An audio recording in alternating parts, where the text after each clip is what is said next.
We've been talking about the Olivet Discourse, and I wanted to take a minute in this video just to show you a resource that some of you may find helpful when studying the Gospels, whether it's the Olivet Discourse or any of the other events of the life of Jesus. This is not going to be an in-depth review. This is just a quick letting you know what's out there, because some of you viewers, most of you viewers actually have not been to seminary. And a lot of the things that people learn in seminary, they kind of take for granted. And there's interested lay people out there that are like, oh, I didn't even know that's a thing. So that's part of what we do here on Disciple Dojo, is to kind of bridge the gap between the academy and academic biblical scholarship and interested Bible readers. So if you appreciate that, a great way to show it is by subscribing to this channel. And with that being said, let me talk about one specific resource. And this is one that I have been using the past couple of days, so I wanted to share it with you. And that is the Synopsis of the four Gospels. Now, this is an older edition. This is the 10th edition. I don't know what edition they're on right now. This was the copy. I mean, I used this in seminary. This copy was published in 1993, so it's been around for a while. There are newer editions of this out there, and I'll put a link to the newest edition in the video description below. But what is the synopsis of the four Gospels? Well, it's basically all four Gospels, the material that they have in common, laid out in parallel form according to a harmonized overview of the life of Jesus. If you saw the first video in the series here that I've just been doing recently on the Olivet Discourse, you saw my document, like my Word document that I put together with the 3 columns and then color-coded it to show the parallels. Well, it's the same idea as that, but this is at a technical, scholarly level. Mine was also in English.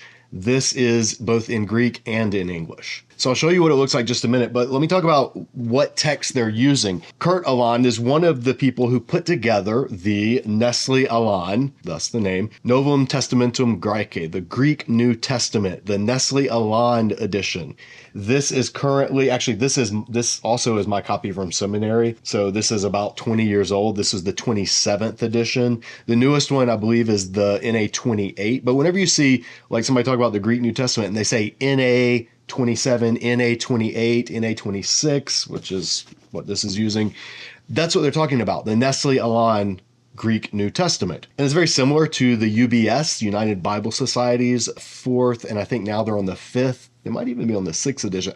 I'm not a New Testament guy. There are plenty of New Testament YouTubers out there. They can correct me on this. I'm primarily Old Testament, but the NA 27 and the UBS, United Bible Societies, those are kind of like the two main biblical scholarly editions of the Greek New Testament. And it's because in addition to the text of the Greek New Testament, they also have apparatus of all of the text critical notes at the bottom of each page. In this video, we're not going to get into that. That's a video for a whole other time.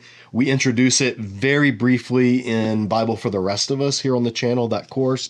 So you can do that if you're interested in knowing kind of a little bit. We don't even get into it too deeply in that. But critical editions of the Greek New Testament are the editions that scholars use when they're studying the text at the most minute level. The only way to go deeper is to actually pull up the CSNTM website and look at the individual papyri, you know, that they've scanned on that page. And that's when that you don't go any deeper than that. Like that's kind of the end of the line in terms of really studying the text of the Greek New Testament. So this is one step removed from that. You don't have to have a magnifying glass and decipher ancient orthography to read this, but you do have to know Greek to read this. Well, the synopsis takes that Greek text and lays it out on the page in parallel along with the English translation, and they use the RSV family of translations so that you can compare the text both in Greek and in the critical English translations that are favored by scholars. Now, I do not know if the new versions of this use the NRSV or the NRSV UE as their base text, because this is the only volume I have from over 30 years ago. But what is the synopsis of the four Gospels? Let me show you so you can get an idea and see if it's something that you would find helpful or if it's kind of scholarly overkill for what you need. So let's take a look. There's a brief preface. There's an introduction to the English part of this. Remember, this contains both English and Greek. And And it talks about the different, the RSV. And so it gives you, like, if you see T with a little 1 above it, that's letting you know this is something unique to the RSV. If you see an A, that's the authorized version, the King James. If you see an R with a little 1 above it, that's the English Revised Version. If you see an R with a 2 above it, that's the American Revised Version. And then if you see a C, that's the Catholic edition of the Revised Standard Version. And what it's saying is, for the English parts, whenever there are differences between these versions, it will note them using these symbols. Then you have all the abbreviations, the signs and the symbols that you're going to find. So, a little addition, addition means added in, omission means it's omitted. This little wavy line, transposition of words, means the words are in a different order. 2 wavy lines means it's essentially the same. There's insignificant difference. A bracket, replacement of the text preceding this sign by the variant reading which follows it. So this is just, you'll see this when you actually look at the text. So I had to dim that a little bit on camera so you can see. Then the next part is what's in the Greek pages. And this is, if you are familiar with the NA27 apparatus, then you already know all this. This is what the NA Greek text uses for all of their text critical information. All the abbreviations of the church fathers, some of the Latin terms that they use. So then you have an index of the different manuscripts that are out there. And this, if you saw the episode of the Joe Rogan podcast, I think it was last week or maybe a week before, where he had Wesley Huff on there. This was one of the first discussions of New Testament text criticism that I think I've ever come across in a widely popular level format. But Wes did a great job, and he gave Joe a replica that he had made of a particular papyri, P52, a little tiny piece of John's gospel front and back. Well, that right here is listed. There it is, P52. It's from the 2nd century.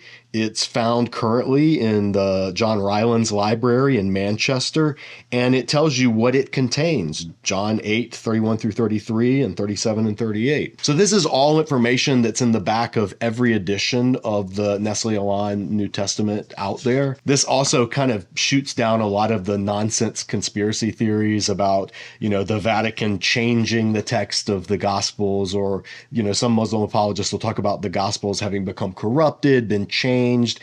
And you can't do that. You would have to go to all of these libraries and find all of the manuscripts and literally change the manuscripts in order to change anything in the Bible, because it's like this is all this evidence is out there. It's public domain. You can literally go to these libraries and see any of these manuscripts. You may have to make an appointment, and they may not let you hold them or anything, but in other words, there's no secret, hidden, closed door gatherings of people in the basement of the Vatican or back at Nicaea or anything like that. That's just, whenever you hear that, you hear it a lot here on YouTube, you can just safely realize you're talking to someone who either does not know how text criticism actually works, or they're being dishonest. So then we actually come to the synopsis itself, and I'll zoom out so you can see the whole page. Here is what it looks like. All 4 Gospels, and they've laid out all of the passages that are genuinely parallel to one another. So you can see, Matthew's gospel begins very quickly. Mark's gospel also begins quickly. Luke's gospel has a little bit of a prologue. He talks about how he put this gospel together, everything. And then John's got like a whole opening prologue. And I'll zoom in here so you can see what the apparatus looks like. So all throughout the text, you'll see these little, see those little bent brackets there at verse 13 in John. Well, if you come down here under John, verse 13, this is telling you that in different manuscripts, that phrase appears differently. But the text that they're going with is found in these manuscripts. So it lists which manuscripts they are going with that reading in the main text. But it also tells you, but it does read this way in these other texts. Now, this is all in shorthand, and this is like, if you've done a New Testament interp class in seminary, usually after you finish learning Greek, then you start learning either it's called New Testament exegesis or New Testament interp, or maybe even called text criticism, something like that. You learn how to work with this apparatus. You learn all these shorthands, and you have to do assignments where you kind of weigh the evidence of the different manuscripts. This is just basic seminary stuff. But again, Most people don't go to seminary, so you may not even know that this is a thing. Here on the channel, in our Bible for the Rest of Us course, we actually do an exercise of text criticism using English examples and a made-up text and show how all of this works and why this ultimately makes the Bible more, not less trustworthy. So if that interests you, I will put a link in the video description below to that as well. But this is what you have on the Greek page. The text in A27 laid out in parallel of the Gospels, and then the apparatus. You have lines in the margin, and these lines are just lines on this page. So you can, the notes down here may say, line 14. Well, you'd go to, there's line 12, there's line 15. So the line before it, you would go, and that's the line it's talking about. That confused me for a second until I looked at it and oh, these are just lines on this page. And then the English doesn't have text critical apparatus. That's for the Greek text. What the English has are the different readings of the different versions. The Authorized Version, the Revised English Version, the Revised Catholic Version. Wherever those differ, it'll note it here. So you can actually do an English comparison between Revised Standard Version and the King James and the American Standard Version. When there are differences that make a difference. They don't list these, thous, that kind of stuff, or else this whole page would just be AAAA, because it'd be all the King James differences of language.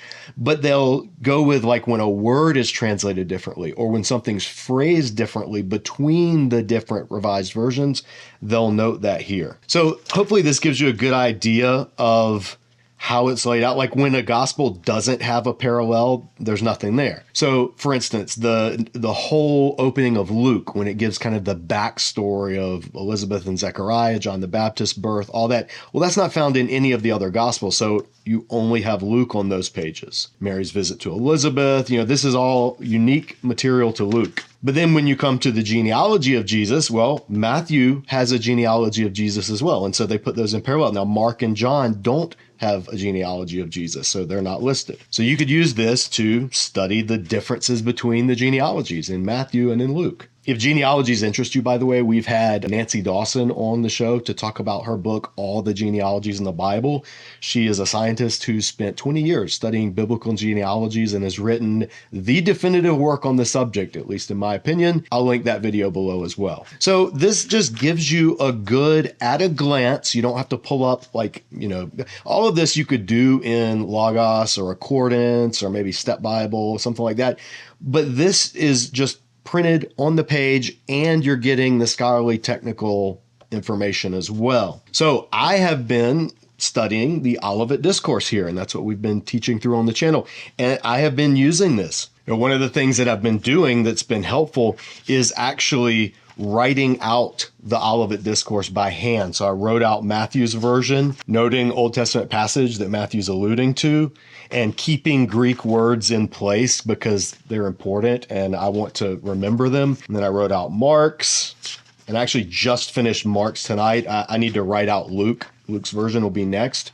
But as I've been doing that, this has been helping me kind of look over without having to flip back and forth on my page and go, wait, which one is this? Oh, Luke doesn't have this. Oh, Matthew and Mark do have this one, or Luke and Matthew have this one, but Mark doesn't. So that's what's been helpful. And also being able at a glance to take note of things that may be text critically significant, or when there are Old Testament quotations being made.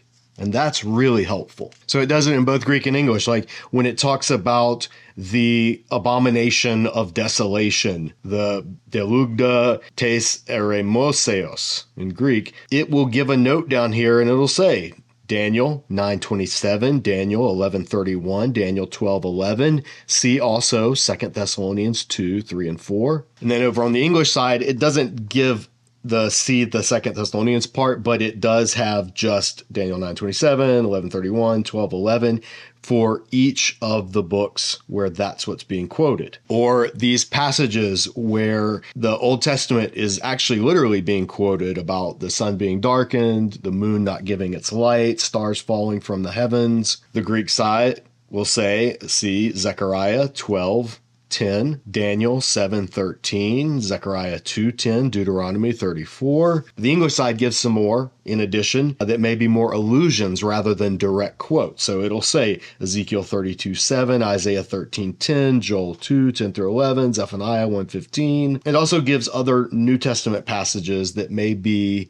related to these. And we'll look at that in upcoming videos about the Olivet Discourse here on the channel. It is absolutely crucial to see these Old Testament passages from the Hebrew Bible that Jesus is alluding to and that Matthew, Mark, and Luke are noting in different ways. Now, at the back, there are a couple of indices. So all of the parallels broken up in there, you could call this kind of an outline of the life of Jesus, or an outline of the Gospels, capital G. Preface, introduction, preparation, and then the beginning of Jesus's public ministry. Jesus's ministry in Galilee, the Sermon on the Mount, the Sermon on the Plain. Jesus's ministry in Galilee continued. Jesus's ministry in Jerusalem during the Feast of Tabernacles, his ministry in Judea, and then his final ministry in Jerusalem. Then the Olivet Discourse. They call it the eschatological discourse, the conclusion of Jesus' ministry before the Passion, then the beginning of the Passion narrative, the last week of Jesus' life, up until Gethsemane, his farewell discourses, his arrest, crucifixion, and burial, resurrection,